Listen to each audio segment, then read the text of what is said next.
Hi everyone, Nixuser here. Today we're just taking a look at OpenSUSE 42.3 Leap.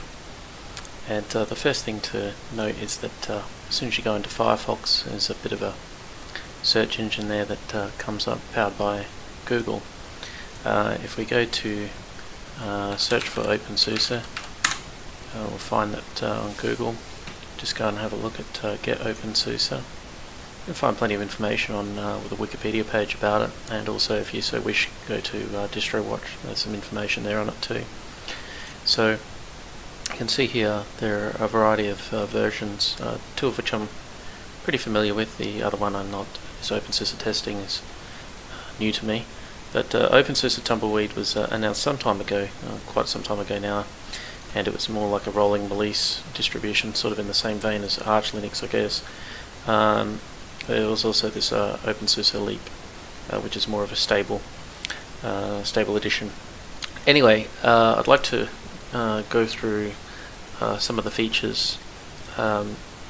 First of all, just taking a look at some of the installed applications. I'm not going to go into a great detail into these, but it's worthwhile noting what the applications you can expect from a default install would be. I installed this from the net install, which I really like the idea that they've got a net install image. But anyway, so we have a variety of categories here: development, education, games, graphics, internet, multimedia, office. We have the settings, of course, which you'd expect: system, utilities, and then we have the options for various power options there, which are somewhat replicated over here by these icons. So with development, you've got the regular Qt 5 type stuff, along with some translation. I'm not really sure about the Qt 5 linguist, but I think that is to do with locale settings within Qt 5 development. Education, some science applications, KDE Marble, which is a sort of Google Earth-like application. Some board games, no chess in there, but fine. K-Patience and K-Mines. These two should be familiar to Windows users who use Solitaire and Minesweeper applications. I don't know whether they're still installed in Windows, but anyway, I digress. Graphics, so you have DigiCam, which is a sort of photo management application, I believe. GIMP, the image editing tool. GwenViewer, another photo viewing tool. I'm not so sure about this. These guys here, these Hugen ones, I'm not so sure. LibreOffice Draw, which will be replicated over in the Office section, but and again, I don't really like this. Put it in one menu or the other. Ocular, there was a bit of an issue with Ocular. I'll tell you about that later. Show photo, again, I'm not so interested in these in this scan light, which doesn't work with my network-enabled printer that has a scanner on it. For some reason, my scanner is not seen somehow through the same driver. I'll have to look at this sometime. It's a HP 477DW, I believe is the model number. So anyway, in the internet applications, we've got the regular Firefox, Kmail, which I expect you know how to use, Knet Attach, which I don't use at all, Conversation, which is used for chatting and things like that. I think it might be an IRC type application, but I'm not sure. Copy, which is the usual chatting with a bunch of protocols offered there, and I'm not sure about the Civ editor. I haven't used it. So Amarok, which is a music player. Amazon Downloader. Now this is something that's quite interesting. I'll get to that a little bit later. Going on, we have a bunch of applications in Office. Again, you've got Ocular, which is replicated, and Draw, which is replicated as well. There might be others I haven't noticed. Yes, the Civ editor again. So not so sure about this. But yes, these are nonetheless fairly. These LibreOffice applications are fairly good applications which you can use to replace Microsoft Office with in a large part. I configure the desktop. I'll go through that in a very minor detail later on with one of the issues that I had. Some Qt 4 settings. Not sure about Qt 5 settings. Okay, it's missing.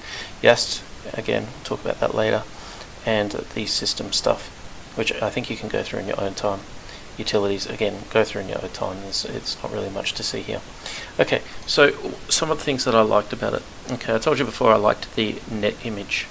Okay, and the net image is a really good, it's a good capability because what happens is that once you've installed everything, because it was based on a network install, you've got the best and current applications installed, the best versions, the newest versions installed.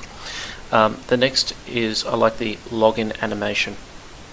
So the light bulb has a funny little animation, which I know it's just a nice little feature, but you know, it's a bit gimmicky, but I like it.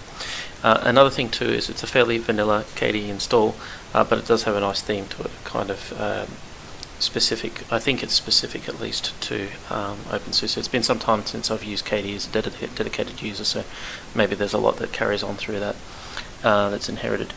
Yast. So I really like Yast. Okay, love it or hate it, I really like Yast. And yes, you do need to put your password in here, but there's just so much going on in here, and especially the I very much like the firewall utility. I had use of this recently, so the firewall I was able to use very, very easily. It's just so very simple. So but the other thing too is, yes, I have used IP tables and things like that before, but this is just very nice. So another thing that I very much liked about it is the menu. They've chosen a sort of a whisker-like menu, I guess, but built on Qt, and it's just nice that you can just do this search down here, but it's very minimal, and it's just categorized with your power options down here and your favorites up here. So I really like that. Okay, so I guess you can't have so many positives without a few negatives, so let's talk about those. This is mainly black wallpaper. I think it's a little bit boring. It's nice for the animation screen, but as a wallpaper itself, I'm not so keen.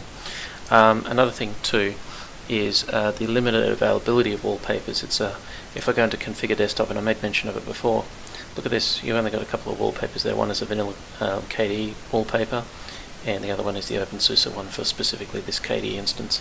So I didn't really like that part of things.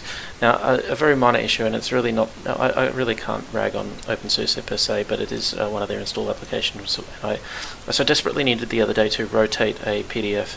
Just turns out that the PDF that I had, it was a photocopied PDF, I needed to rotate it, and unfortunately I couldn't, because I found it was just not intuitive enough.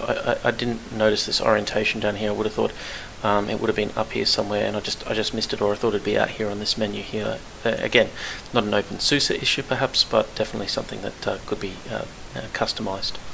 And the other thing too, which is quite annoying, is the lack of non-free codecs. So what I've done is I've gone to the liberty of downloading one of my files from YouTube, and I'll just show you what happens. So this is the original from YouTube. So I have installed VLC on here, but we'll try and play it with Dragon Player, and I get not much going on here. Okay, originally I did get something going on where it would play, but not actually playing the video, just playing the audio with a previous file. But here you can see it's not playing at all. And if I try and open with VLC, which I've installed, it says that the codecs are not supported. I kind of think, yes, I know that OpenSUSE is an American project. I know that Fedora has the same approach to codecs and things like this. And I'm sure, absolutely certain, that there is another way of fixing this problem. I believe there's some additional repositories and the like that you might be able to use. But that being said, you can play this file when it converted into a WebM. You can play it in VLC, and I haven't tried it yet with the Dragon Player, but we'll just try that now. And yes, it plays, no problem at all. So WebM is available. The WebM, WebM's the container format. The codecs that are specific for WebM, libvpx or VP9 as it's otherwise known, VP8, VP9, and the audio codec, which is libopus in that case, definitely supported by the distribution, but I had to install a custom Ffmpeg to get support. Now obviously with my custom Ffmpeg and the VLC binary coming from the package manager, they're not linked. In fact, I can demonstrate this, I have limited demonstration capacity, but I could just demonstrate to you now that if I install Ffmpeg, I'll go and do that right now. Okay, so if I just let me have a think about this just carefully. Zyper install. Actually, we'll search Zyper search libav.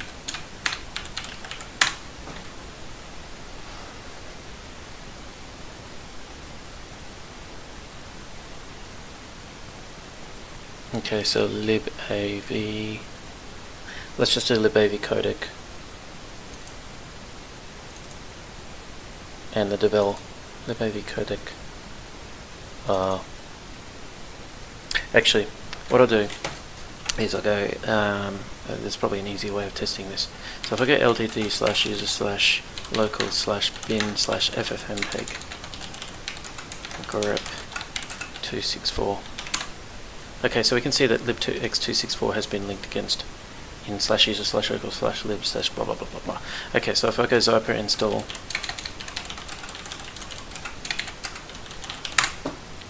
and we'll let ffmpeg install, it shouldn't take too long. Okay, so now we're going to go which ffmpeg. Okay, so it's still pointing to the one that's in there, but how about we do the other one? So ld, and we'll do exactly the same command.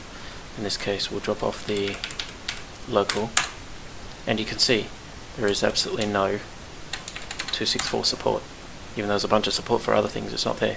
So as you can see, it's a big failure on that regard. Now, look, again, I don't blame them so much, but I know there's got to be some easy way of providing the user the means to do this. These codecs are not going to disappear anytime soon. They're used across YouTube, they're used across other platforms. They're not going away. There's got to be some way. This is a beautiful distribution. In my humble opinion, one of the most beautiful distributions out there, but one of the least attractive points of this is the fact that if you have a file which you've downloaded, your own file that you've downloaded from YouTube, and you can't even play it in the default video player for whatever reason. Sometimes I download my own videos to reference the previous video, in a current video. So it is an important feature for me to be able to play these things. Fortunately, for the most part, a lot of editing occurs on my Debian distribution, and Debian, well, it does away with these issues concerning patented codecs. Pretty much, as I say, OpenSUSE is a beautiful distribution. I think you should try it. If you're very comfortable with adding repositories or compiling your own source code, these codec issues will go away from you. Anyway, I hope you've enjoyed this video like I enjoyed producing it, and I'll talk to you next time. Bye for now.